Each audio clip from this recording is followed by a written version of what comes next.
The NitroDeck has just got better.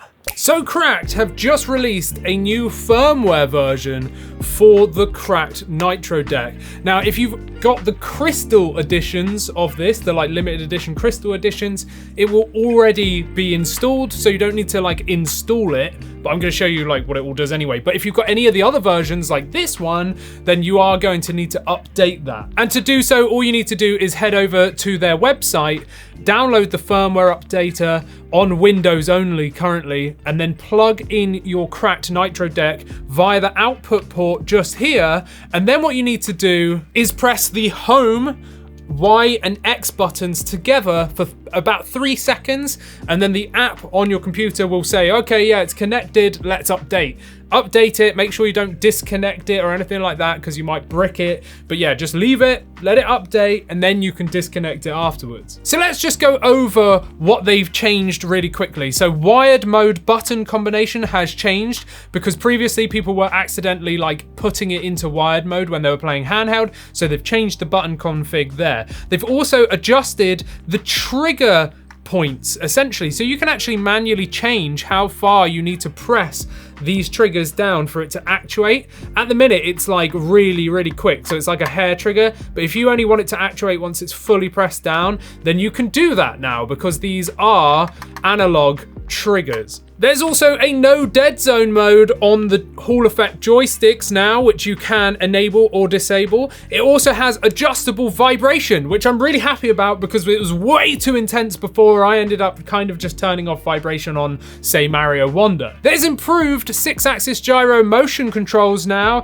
and also they've changed the default brightness of the Cracked home LED, which I think some people were having an issue with the transparent versions. They've said it was too bright. I didn't really have an issue, but this is dimmer, and that's good because, you know, it's going to use less battery. And then finally, we get bug fixes, general system stability improvements to enhance the user's experience, which is what we all want to see, right? So I'm going to keep this pretty short and sweet. We'll go over each sort of thing here that they've changed, and maybe some things I think they still need to change, but yeah, let's just crack on with it. Did I even just say words? So yes, you can use this as a wired controller if you plug it into your dock via the output port here with a cable, USB-C to USB-A cable. You can use this as a controller. And before, you had to press both left and right sticks down for about 3 seconds to enter wired mode. But some people were having an issue with enabling that, you know, when they're playing handheld mode. So now the button configuration has changed. Now you need to press plus and both sticks at the same time. So you're gonna have to do a little claw grip here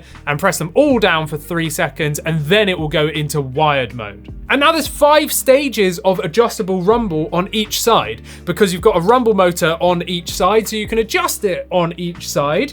So what you need to do is you need to press L for the left side, right? So we're gonna press L and the plus button for 3 seconds, like that. Now that is flashing red, and I can press plus or minus, and that's going to go from no vibration to 1 to 2 vibrates to 3 to 4 and then to 5. So you've got 5 stages, and it rumbles, you know, it vibrates that many times per go. So you can feel the difference, but it's very subtle. And what I'd recommend you do is remember which one you've put it on. So I've been rocking, I think 3, 1, 2, 3, like that, and then you just leave it. And then that will just go, okay, that's what you want to do, right? So I've now set the left side to 3 rumbles. And now if I want to do the right side, I'm going to press R and plus and hold that until the cracked light there goes red, like so. And then I can press the plus there or the minus to go up and down the stages. So that's now on 4. That's now on 5. So I want to go down 1 and I want to go down 2. And then letting go and then giving it a few seconds confirms the choice you've made. Now, obviously, if you wanted to, you could have the right side on like setting 5 and this side on none if you really wanted to. For me, it makes sense to match them both up.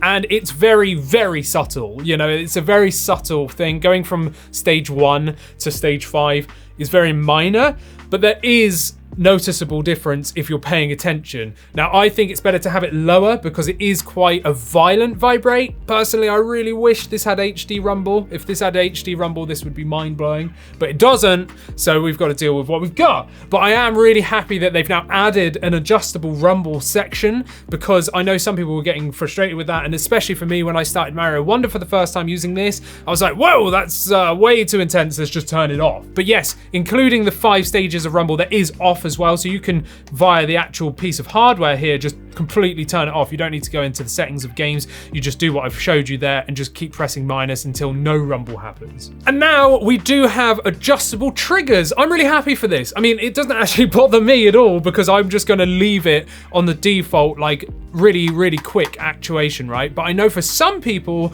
they really want to change this and have that customization of, no, I want it to only actuate when it's fully depressed. And I mean, you never want your NitroDeck to be depressed, do you? But if you do want it depressed, then you can choose to press ZL and the plus button like so.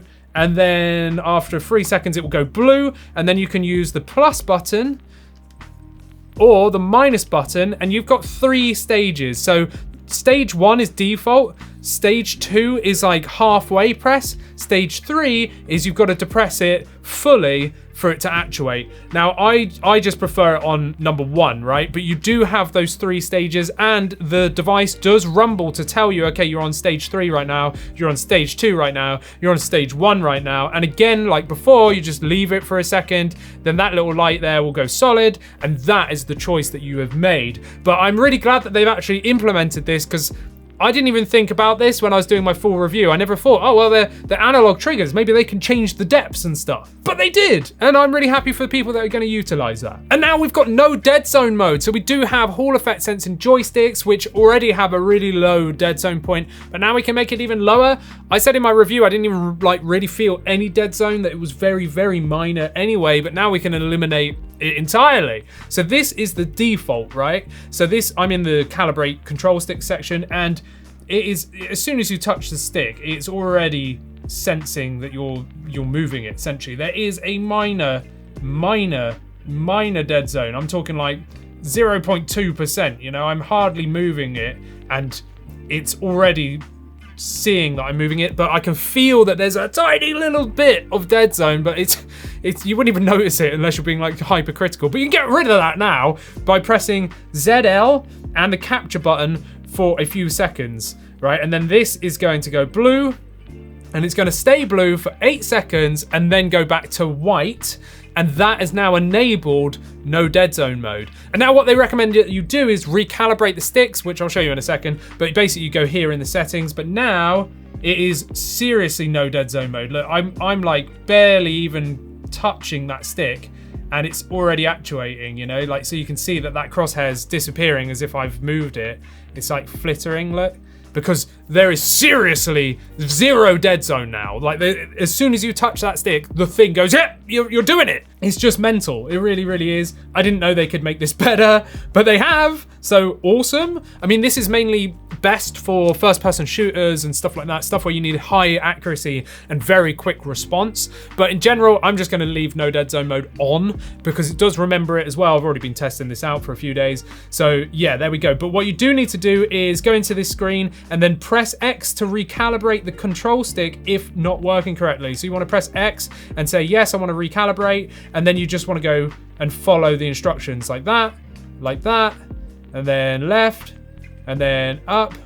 And then what it's going to do is get you to rotate the stick a few times, and then it's going to go, hey, calibration complete. Don't know why I'm talking like a Mario. But there we go, that's it. It does have that improved motion control as well, which is really good because I find all of these kind of docked grippy things suck with gyro because it's thinking it's a pro controller, but it's not, essentially. You're still playing handheld mode, so having improved motion controls is definitely a win. And as for general bug fixes, I can't really tell you. But there's one thing that I really wish that they updated, and this is one thing that I actually went back to them immediately before this was released, and I was testing this out, and I said, okay guys, you've got programmable back buttons and you can assign macro to these, but generally with macros on controllers, there's a time limit, essentially. So if I pressed, like, entered recording a macro, I pressed A, waited, pressed A, waited, and then went A, right? And then it recorded that macro, and I replayed it,